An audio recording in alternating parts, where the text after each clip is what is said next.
जिसके निकालने में तुमको सुख की अनुभूति हो रही है, उसको रोकने में कितनी सुख की अनुभूति होगी। उन्मत्त हो जाओगे बहुत जल्दी, आपके सारे के सारे करण भगवदाकार होने लगेंगे यदि आप ब्रह्मचर्य का पालन करेंगे। शरीर स्वस्थ, हल्का, मन प्रसन्न, नींद आदि पर विजय, कितने गुण ही गुण। और ब्रह्मचर्यहीन आलस्य, प्रमाद, भोगों का चिंतन, मन का डिप्रेशन में पहुंचना, कमर में दर्द, टांगों में दर्द, सर में दर्द, घबराहट होना, बिना किसी कारण के मन भयभीत हो रहा है, भोजन अपच हो रहा है, बिना किसी प्रक्रिया के वीरनाश हो रहा है, बिना किसी प्रक्रिया के। काहे को मृत्यु स्वयं स्वीकार कर रहे हो, ये मृत्यु है। चाहे भगवान दत्तात्रेय जी बोल रहे हैं या भगवान कपिल देव जी बोल रहे हो, जब उपासक को संबोधन करते हैं भगवत प्राप्ति के लिए तो कहते हैं इस भोग वृत्ति को साक्षात मृत्यु रूप देखो, ये मृत्यु है तुम्हारी। जब शरीर राग त्यागना है तो तुम शरीर से भोग भोगोगे तो आसक्ति शरीर की पुष्ट होगी, आसक्ति भोग सुख की पुष्ट होगी, है नहीं। कितने दिन शरीर रहेगा, कितने दिन भोग रहेंगे। विचारवान बनो, ब्रह्मचर्यम चरंती, ब्रह्मचर्य का पालन करो। उपासक जो ब्रह्मचारी होता है उसका खिला हुआ चेहरा रहता है, जैसे कमल खिला हुआ, बिना किसी कारण के उसकी मुख मुद्रा में प्रसन्नता होती है। जो ब्रह्मचर्यहीन होता है बुझा हुआ चेहरा होता है, तेजहीन, बिना किसी कारण के वो शोकग्रस्त लगता है। बैठा है, आपको लग रहा है शांत है, लेकिन आप चेहरे को देखो, वो एक शोकग्रस्त है, कुम्हलाया हुआ चेहरा, अशांत चेहरा, मुख प्रसन्न, तन तेज विराजा। यह है ब्रह्मचर्यम चरंती, भगवत आराधन संपन्न उपासक का। जैसे आग में पैर रखते हुए कोई चले तो कैसे चलेगा, ऐसे ही ब्रह्मचारी की पहचान है। इतनी स्फूर्ति उसके अंदर होती, जैसे आग में चलने वाला पूरा पैर नहीं रख पाएगा, अगला कदम रख देगा क्योंकि ताप लग रहा है, ऐसे उसकी स्फूर्ति होती पैरों में।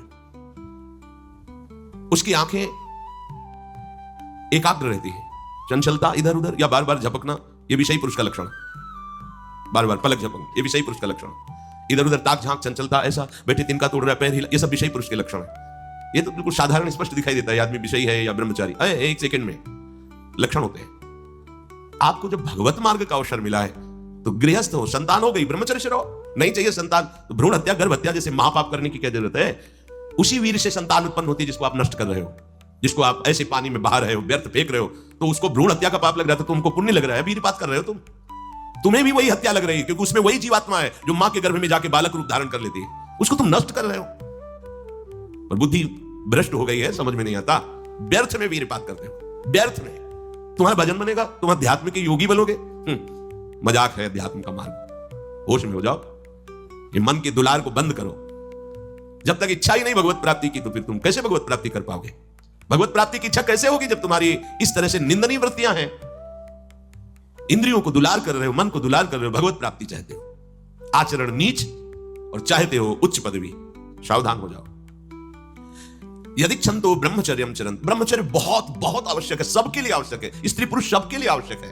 आप उसको केवल भगवत प्राप्ति से ही मत समझिए। अरे जीना है तो ब्रह्मचर्य की आवश्यकता है, स्वस्थता की आवश्यकता है, प्रसन्नता की आवश्यकता है। नहीं मरा हुआ जीवन, रोज सुबह शाम निकल रही, रोज जीवन जा रहा है, किस काम का जीवन, गया गई रात्रि गई, दिन गया, समय जा रहा है। तुम्हारा उद्देश्य क्या है, तुम्हारे हाथ क्या लग रहा है, क्या प्राप्त कर रहे हो।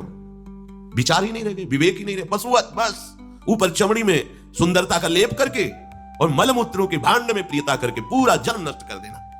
कैसी धिक्कारमयी बुद्धि हमारी है। जहां हमें मुक्त होना चाहिए वहां मांग क्या रहे। कोई बिरला ही मुक्त होना चाहता है, वो बिरला वही होता है वीतरागाहा, जिसका राग नष्ट हो गया है, वो वैराग्यवान चाह करता है भगवत प्राप्ति की। जो भगवत प्राप्ति की इच्छा रखता है और ब्रह्मचर्य का पालन करता है, उसकी इंद्रियां शांत हो जाती है। सिद्धांत समझो। खूब भगवत भजन करो, चाहे गृहस्थ हो चाहे विरक्त। संतान उत्पत्ति की आवश्यकता है तो ब्रह्मचर्य नष्ट करो, नहीं तो गृहस्थ में भी ब्रह्मचर्य रहा जा सकता है। हर समय थोड़ी तुम्हारे अंदर विकार रहता है। बहुत सात्विक गृहस्थ हमने दर्शन की, बहुत सात्विक। अब तो ऐसा देखना सुनना बोलना खाना पीना हो गया है कि ब्रह्मचर्य तो एक स्वप्न जैसी बात है, कोई इसे धारण ही नहीं करना चाहता। उसका कुपरिणाम सब भोग रहे हैं, सब भोग रहे हैं। नई अवस्था है, पता नहीं चलता है कि इसका जीवन का क्या उद्देश्य है, जीवन क्या है, समझ में नहीं आ रहा।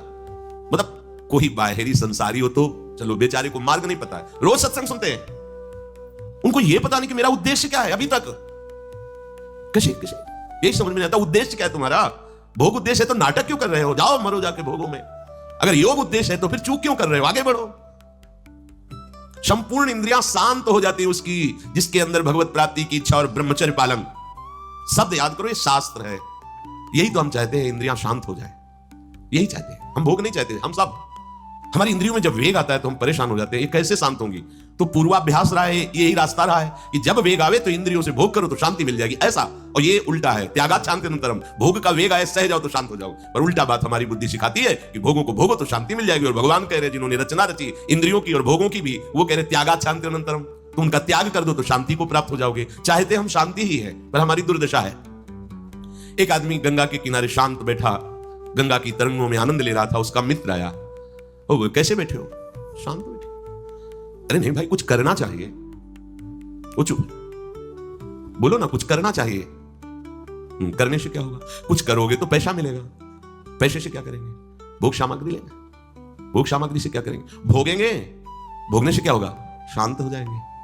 बोले तुम्हारी गलत बात है, भोगों से शांति तो प्राप्त नहीं होती। मैं अभी शांत बैठा हूं और तुम मुझे अशांति की प्रेरणा दे रहे हो कि कुछ करो, धन मिलेगा, उससे भोग मिलेगा और भोग के बाद शांति मिलेगी। ऐसा कभी हो ही नहीं सकता। भोगों के भोगने से अशांति और तृष्णा पैदा होती है। बस ऐसा ही मेरा मित्र मन है, ये सिखाता है, यही सिखाता है। हम शांत बैठना चाहते हैं, ये मुझे अशांति के मार्ग में लेकर शांति दिखा रहा है। संभालो संभालो, सबसे चूक हो सकती है, चूक को संभाल ले वही साधक है। अगर चूक ना हो तो साधक थोड़ी, हो तो सिद्ध है। साधक का शब्द ही है कि वो साधना कर रहा है, उससे चूक हो सकती है, पर वो चूक पुनरावृत्ति में नहीं आनी चाहिए। एक बार चूक हो गई, संभाल लिया। भगवान उस चूक को चूक ही नहीं मानते हैं जो संभाल ली जाए। जो बार बार पुनरावृत्ति की जाती है वो अपराध है, वो दंड है, उसको भोगना पड़ेगा। कोई और दंड नहीं देगा, वही क्रिया, वही चेष्टा तुम्हारी तुम्हें जला देगी, तुम्हें अशांत कर देगी। एक क्षण की चेष्टा पूरे जीवन भर के लिए तुम्हें जलन पैदा कर सकती है। पूरे जीवन एक चेष्टा तुम्हें विमुख कर सकती है, पूरा जीवन बर्बाद कर सकती है। तत्ते पदम संग्रहेण प्रवक्षे, ये समस्त साधनों का आखिरी फल है। जब कोई भगवत प्राप्ति की इच्छा करके ब्रह्मचर्य, ये बहुत खास बात है, बैठा लीजिए आप सब। ब्रह्मचर्य की अत्यंत आवश्यकता है। बिना ब्रह्मचर्य के अध्यात्म की चढ़ाई पर नहीं चढ़ सकते हैं। आपको परेशानी इसलिए होती है कि आप उसी का चिंतन करते हैं। चिंतन छोड़ दीजिए, अभ्यास के द्वारा ऐसा चिंतन कीजिए। ऊपर प्रभु ने वर्णन किया, अभ्यास योग युक्तेन चेतसा नान्यगामिना। अपने चित्त को प्रभु के नाम रूप में लगाइए। भोगों का चिंतन ही ना हो तो कोई परेशानी नहीं भोग त्यागने में। भोग त्यागने में इसलिए परेशानी है कि हमारा भोग चिंतन मुझे चैन से नहीं रहने देता। अंदर से देखिए, कोई भी भोग क्रिया होने के पहले उस भोग में तदात्म होता है और चिंतन होता है। क्रिया बाद में होती है, सब कार्य पहले हो जाता है चिंतन के द्वारा। अब चिंतन के द्वारा उसे जो सुखानुभूति हो रही, अब वो क्रिया में सुखानुभूति प्राप्त करना चाहता, वो है नहीं। फिर क्रिया के बाद फिर चिंतन, फिर क्रिया, फिर चिंतन, दुर्गति को प्राप्त हो जाता है। चिंतन बदल गया, फिर क्रियाओं का कोई महत्व ही नहीं रह गया, भोगों का कोई अस्तित्व ही नहीं रह गया। जिसका अखंड चिंतन चलता है, कोई भी विषय उस पर अपना प्रभाव नहीं डाल सकता, सब इंद्रियां शांत हो जाती हैं। अब उसे प्राप्त हुआ जो आखिरी फल है साधना का। भगवान कह रहे ये आखिरी फल है। पदम संग्रहेण प्रवक्षये, वो उस परम पद में प्रवेश कर जाता है। परम पद में अच्छी तरह से उसका प्रवेश हो जाता है, अर्थात फिर कभी नहीं लौटता है। उसे परम पद कहते हैं। सर्वद्वाराणि संयम्य मनोहृदि निरुध्य च मूर्धन्याधायात्मनः प्राण मास्थितो योग धारणम् ओम इत्येकाक्षरं ब्रह्म व्याहरन् मामनुस्मरन् यह प्रयाति त्यजन् देहं स याति परमां गतिम्। श्री भगवान कह रहे, जब वो ब्रह्मचर्य से भगवत प्राप्ति की इच्छा करके चित्त से निरंतर मेरा चिंतन करता है तो इंद्रियां शांत हो जाती हैं। इंद्रियों के संपूर्ण द्वारों को रोक दिया। आंखें खुली हैं या बंद, केवल नाम दिखाई दे रहा है या मंत्र दिखाई दे रहा है, या मंत्र अधिष्ठात्र देवता श्यामा श्याम दिखाई दे रहे हैं। आंख बंद करके ध्यान लगाना कमजोरी है, क्योंकि अभी उसे बाहर कुछ और और अंदर कुछ और। इसलिए जब बाहर भीतर एक बात हो जाती है तो आंख खुली रहे तो भी नहीं दिखाई दे रहा और कुछ, वो आंख बंद रहे तो कोई समस्या नहीं। खुली और बंद केवल पलकों का भेद है। अंतर के चिंतन का चिंतनीय तत्व उसकी दृष्टि के सामने होता है। इंद्रियों के संपूर्ण द्वारों को रोक लिया, बड़ा कठिन है, देख लो, बहुत कठिन है। फिर मन को हृदय में निरुद्ध कर दिया। हृदय के सिवा मन जा ही नहीं, कोई वस्तु व्यक्ति स्थान का कोई चिंतन नहीं, मन अमना। प्राणों को सूक्ष्म करके मस्तक पर चढ़ा लिया, इसे योग धारणा कहते हैं। और फिर उस समय वो ये भगवान का नाम है, ओम, ये ब्रह्म स्वरूप है। इसी से वेदों का प्रादुर्भाव हुआ है। वेदों का जनक है प्रणव, ओम, आ उमा, इन्हीं से वेदों का प्रादुर्भाव हुआ है। बड़ी महिमा है, उड़ता है तो सीधे परम गति को प्राप्त होता है। आप घबरा जाएंगे नहीं, घबरा जाएंगे नहीं बात सुन के। समस्त इंद्रियों को रोककर, मन को हृदय में निरुद्ध करके, प्राणों को इतना सूक्ष्म कर लिया है कि ब्रह्मरंध में स्थापित कर दिया, और ओम उच्चारण करते ब्रह्मरंध फटा, परम गति को प्राप्त हुआ। ये है शुद्ध परम योगी की गति। इसलिए महाप्रभु हरिवंश चंद्र जो बिल्कुल सरल बात कह रहे हैं और उसके साथ साक्षी भी दे रहे हैं कि ये मैं ही नहीं कह रहा हूं, ये बड़े बड़े महापुरुष कह रहे हैं। आरती मदन गोपाल की कीजिए, देव ऋषि व्यास सुखदास सब कहत निज, क्यों न बिनु कष्ट, क्यों न बिनु कष्ट रस सिंधु को पीजिए। आरती मदन गोपाल की कीजिए, आरती मदन गोपाल की कीजिए। हरिवंश महाप्रभु फिर बड़ा एक कष्ट का मार्ग है, चूक हो गई तो परम गति नहीं मिलेगी, लेकिन हम तुम्हें हंसते खेलते परम गति का मार्ग बता रहे हैं। इत सजनी जो परम कृपालु है। मदन गोपाल को अपने घर का ठाकुर मान लो, पद्मासन लगा के, प्राणों को सूक्ष्म करके, इंद्रियों को निर्विषय करके, मनोनिग्रह करके, प्रणों का चिंतन करते हुए, योग बल से प्राणों को मस्तक पर धारण करके, ब्रह्मरंध्र का भेदन करके परम गति को, वो परम गति बहुत हल्की होगी जो यहां मिलेगा। इस परम गति को प्राप्त महापुरुष भी महारानी जी के निकुंज में झांक भी नहीं सकते, नहीं झांक सकते, बहुत दुर्लभ रस है ये। क्या करो? बिल्कुल, क्यों न बिन कष्ट रस सिंधु को पीजिए। परम गति यही तो है लालजू महाराज, और कौन है? यही परम पद है। वो मेरे में प्रवेश पा जाता है, एकत्व भाव से भगवान में लीन हो गया, जैसे जल की तरंग समुद्र में लीन हो गई, ऐसे वो लीन हो गया। यहां का लीन होना अलग है। बहुत जल्दी आपको बिना किसी कष्ट के परम लाभ मिल जाएगा। ठाकुर सेवा विराजमान कर लो। मदन गोपाल, लाडले लालजू, राधा नाम या राधा वल्लभ रूप, प्रियालाल, जो भी भाव जैसे बन पाए, ठाकुर सेवा विराजमान कर लो। इनकी दासता से परम गति तुम्हारे पीछे पड़ी रहेगी। स्वीकार कर लो, स्वीकार कर लो। हम नहीं कह रहे, तस्मात् शास्त्रम प्रमाणम दीयमानम न गृह्णन्ति बिना मत सेवनम जनाहा। जो सारूप शामीप सारिष्ट एकत्वाद मोक्ष परम गति है, वो भगवान देते तो मना कर देते, हमें नहीं चाहिए, बस हमें आपकी सेवा चाहिए। बिना मत सेवनम जनाहा, आपकी सेवा छूट जाए ऐसा मुझे मोक्ष आदि नहीं चाहिए, परम गति नहीं चाहिए। महाप्रभु कह रहे क्यों कष्ट में कदम रख रहे हो? आओ, बिल्कुल सहज सरलता से परम गति तुम्हारे पीछे पड़ी रहेगी और रस सिंधु का तुम पान करोगे। क्या? इन ठाकुर का श्रृंगार करो। बहुत यदि जुगाड़ है, इनको आपका भाव चाहिए, जैसे भी आप हो। कोई शर्त नहीं है कि ये चीज होनी ही चाहिए, नहीं। देखो, बाजरे की रोटी और नमक, धन्ना जाट, कुछ नहीं है, दूसरी वस्तु नहीं है ही नहीं घर में। और ठाकुर साथ खेला कि नहीं खेला? आज तक वर्णन किसी भोग का ठाकुर जी ने नहीं किया। वाह वाह, सुदामा के तंदुल पाके बोल पड़े वाह, आज जो तृप्ति मिली वो कही। सबरी के बेर पाकर के ठाकुर जी को तृप्ति हुई। तो अगर 56 भोग से तृप्ति होती तो फिर बात अलग थी कि हम गरीब कैसे भोग लगा पाएंगे, लेकिन हमारे ठाकुर को आपका भाव चाहिए।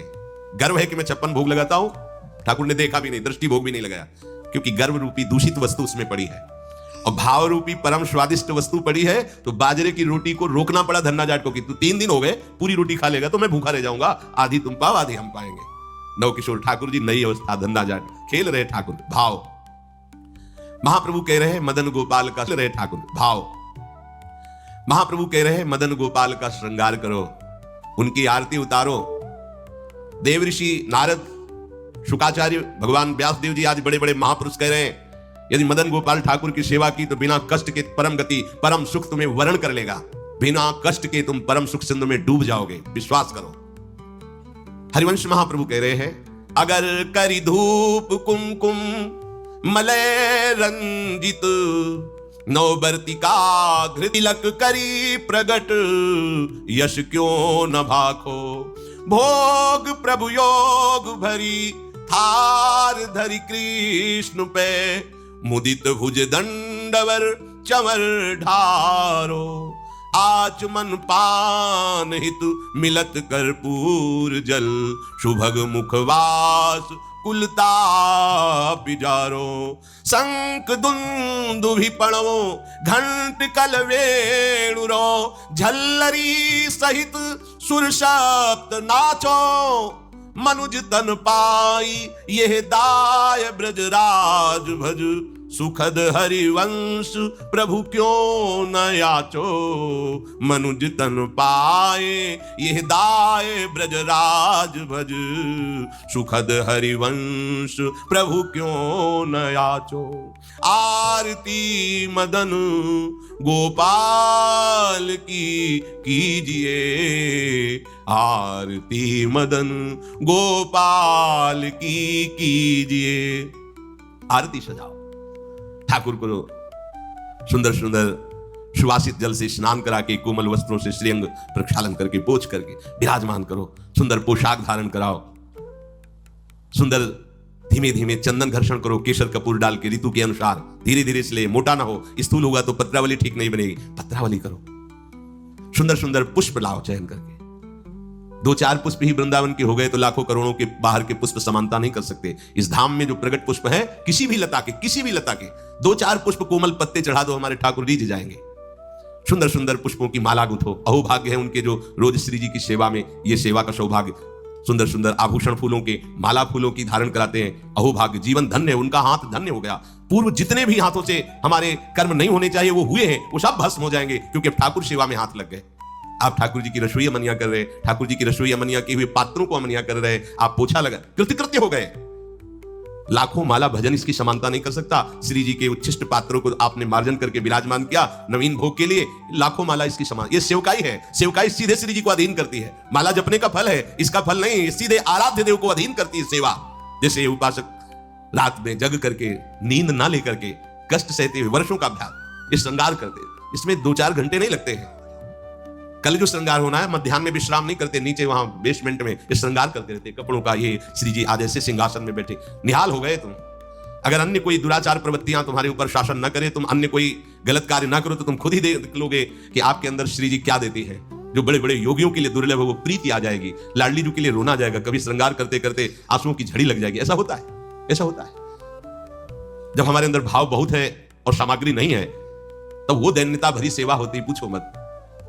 जब कुछ नहीं था, थोड़ी मिश्री केवल, और भाव में कढ़ी चावल और फुलकाए से सब, तो आंसू चल रहे कि लाडली मुझ दीनहीन गरीब की क्या है, आपके द्वारा दी हुई मिश्री केवल है, सामने रख के ऐसा सुख मिलता। तो कैसे बिहारी जी के सामने से 4 डलियों से फूल मांग लिए, 1-1, 2-2 ऐसे फूल दे दिए, श्री जी के लिए फूल दे दिए, तो दे देते थे। मान लीजिए आके जब उनकी पंखुड़ी करके शयन के ऐसी छोटी सी गादी लगाते और श्री जी को विराजमान करके ऐसे चल, कैसे वो सुख तुम्हें कैसे वर्णन करें। बड़े बड़े योग सिद्धांत भी जहां प्रवेश नहीं पाते, वो ये बात है। जोग कुजोग ज्ञान अज्ञानू, जहां नहीं राम प्रेम प्रधान, सो सब धर्म कर्म जर जाऊ, जहां राम पद पंकज भाऊ। ये आखिरी स्थिति है प्रेम की। महाप्रभु कह रहे इस बात के सुखदेव जी, भगवान व्यासदेव जी, देवर्षि नारद साक्षी है कि जो मैं बात कह रहा हूं कि बिना कष्ट के तुम्हें रस सिंधु की प्राप्ति होगी। तुम आरती करो मदन गोपाल की, उनको श्रृंगारित करो। आरती में जो धूप होती अगर बड़ी सुगंधित होती, अब तो सब बदल रहा है पैसे के कारण, अन्य अन्य मिलावट की धूप, जरा सी धूप की सुगंध, पूरा वातावरण सात्विक। अपने यहां पहले धूप आरती होती है, बड़ा दुलार भरी सेवा है श्री जी की। फिर इसके बाद जो बत्ती की नोक होती है उसमें चंदन लगाया जाता है, सूखा चंदन पिसा हुआ सूखा, ऊपर से केसर, तो वो हल्का सा केसर पर लिए हुए चंदन, क्योंकि जो भी हम प्रज्वलित करेंगे तो पहले धुआं ना निकले, सुगंध निकले।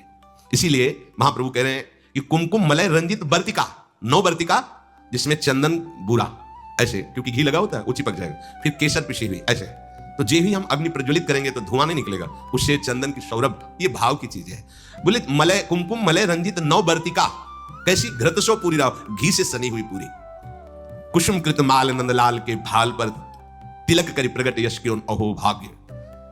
आप चंदन घिसे श्री जी के लिए, फिर उससे आप श्री जी को तिलक रचना कर रहे, पत्रावली लगा रहे, अहो भाग्य। ये बड़े भाग्य से सेवा का सौभाग्य मिलता है। पूज्य पादुड़िया बाबा, भजन करना भी बहुत कठिन बात है, लेकिन भजन किया जा सकता है, पर सेवा करना बहुत कठिन है, क्योंकि सेवा में सुख की चाह का नाश होता है। सेवक सुख चाह मान भिखारी, व्यसनी धन, शुभ गति बेविचारी, ये तो मूर्खता है। सेवक सुख की चाह करे नहीं, सेवक सुख देने की चाह रखता है। भिक्षुक मान त्यागी होता है, बैरागी मान त्यागी होता है। सुंदर सुंदर फूलों की माला प्रभु के गले में धारण करवावे, सुंदर तिलक रचना करे। तिलक रचना और माला धारण करवाते समय यश क्यों ना भागे। जैसे आप श्री जी का श्रृंगार कर रहे हो तो आपको गुनगुनाना चाहिए अंदर, ब्रजनव तरुणी कदम्ब मुकुटमणि श्यामा आजु बनी, नख शिखलो अंग अंग माधुरी मोहे श्याम धनी। ब्रजनव तरुणी कदम्ब मुकुटमणि श्यामा आजु बनी। पत्रावली। यो राजत कवरी गुंथित कच कनक कंज बदनी, चिकुर चंद्रिकन बीच अर्ध विदु मानो ग्रसित फनी। या आवत श्री वृषभानु दुलारी। पूरे पद में प्रथम बटी मज्जन कर सज्जित नीलवर, श्रृंगार के पदों का क्यों गायन नहीं कर रहे? आचार्य चरण कह रहे जब आप श्रृंगार कर रहे हैं श्री जी का तो पद गुनगुनाना चाहिए। श्रृंगार के बनी वृषभानु नंदिनी आज भूषण बसन, विविध पहिरे तन पिय मोहन हित साज। बहुत से श्रृंगार के पद है, गुनगुनाना चाहिए। तिलक करी प्रगट यश क्यों न भाको, क्यों नहीं तुम गायन करते? अब आप तिलक रचना कर रहे हो, बातें प्रपंच की सोच रहे हो या कर रहे हो, ठीक बात नहीं है। अभी तिलक रचना ठीक नहीं है। जिनकी तिलक रचना कर रहे हो उनके यश का, उनकी सुंदरता का गायन करते हुए फिर कह रहे हैं महाप्रभु। इसके पश्चात भोग प्रभु योग भरी थार धरी कृष्ण पे।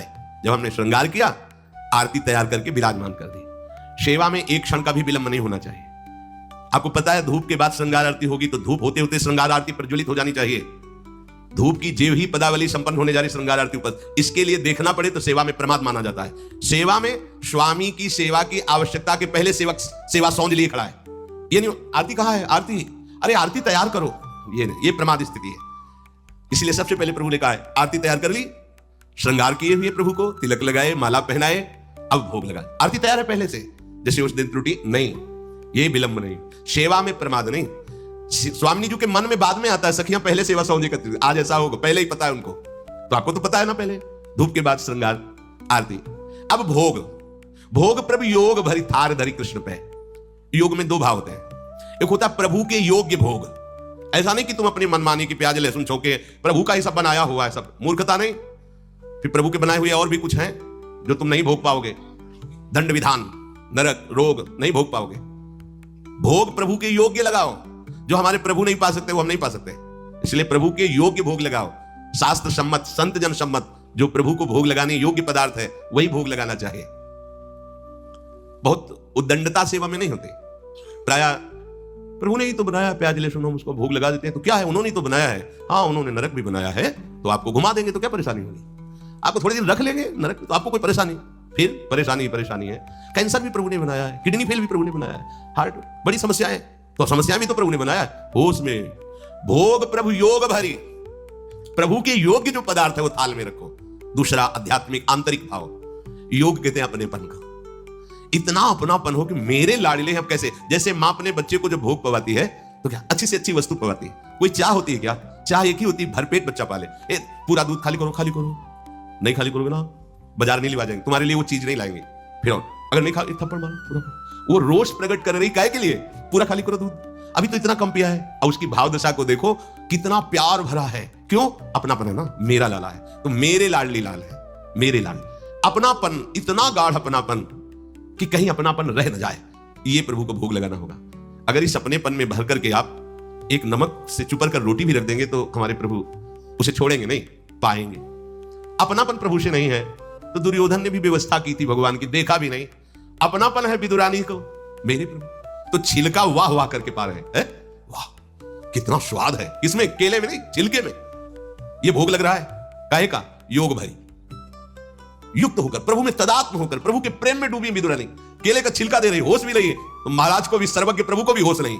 वो ये नहीं बोले कि अरे सुनो सुनो छिलका फेंको, ये गुदा हमें लाओ ना केला, ऐसा नहीं। वो भी मस्ती से विदुर जी पधारते हैं। अरे पगली ये क्या कह रही, प्रभु को छिलका छीन के गुदा दिया। प्रभु की आंख खुली, जैसे वो डूबी थी ऐसे प्रभु डूबे थे। वो पवाने में डूबी थी, प्रभु पाले में डूबे थे।